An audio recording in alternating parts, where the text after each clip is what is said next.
doing, everybody? Thanks for joining us again. We've been on a brief hiatus due to spring break and everything, but here's another edition of Northern Star Sports Weekly. I'm Jimmy Johnson, club beat reporter, and joining me is Captain Insano himself, Seamus Brennan, covers men's basketball.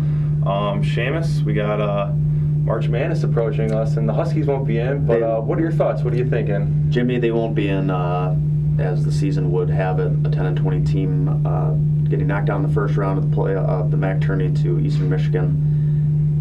Just, probably the fitting way to cap off the year. 10-20, not, things were just going downhill. The 10-game losing streak, it's the second longest streak in NIU history. The free throws, the bad shooting, they shot 40% from the field this year. Not the greatest, but 30% shooting from three-point range. They just had a lot of trouble getting the ball in the basket, Jim. And you think about it.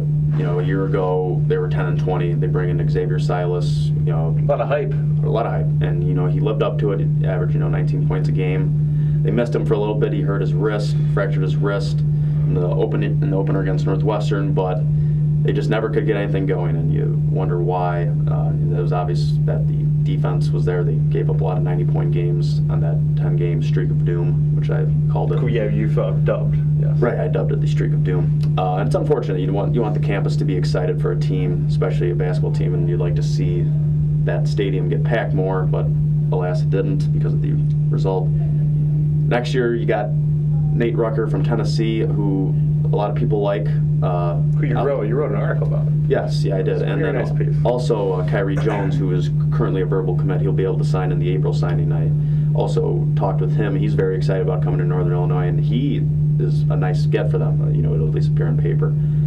Point guard, shoot first. But what will that mean next year? You got two guys. You're losing only two guys with Ante Zapina and Najul Irving. No one's going to miss them really, and you fill in these two nice freshmen. The window is closing because Silas, Anderson, and Kowal, all seniors.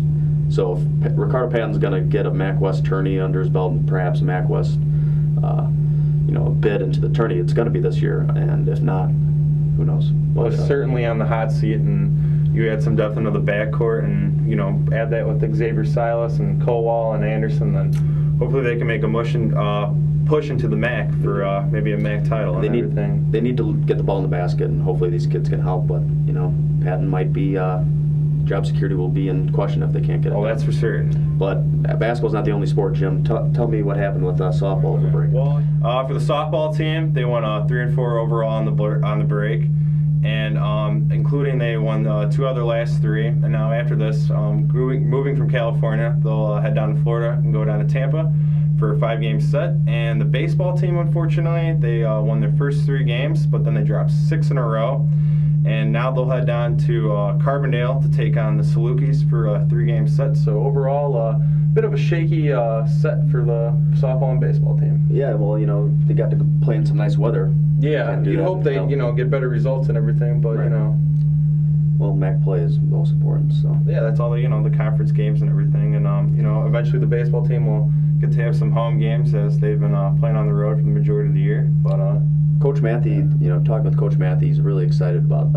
He thinks his bullpen. They've had some defensive issues, but he's excited about the bullpen. Kyle Glancy, sophomore from Oak Park River Forest, showing some promise. But he's liking the bullpen, and that's important. And if he can get some starting pitching, Jordan Hood and Dave Reynolds, hitting wise, who knows? Huskies may have a good little run here in the MAC when MAC play comes around.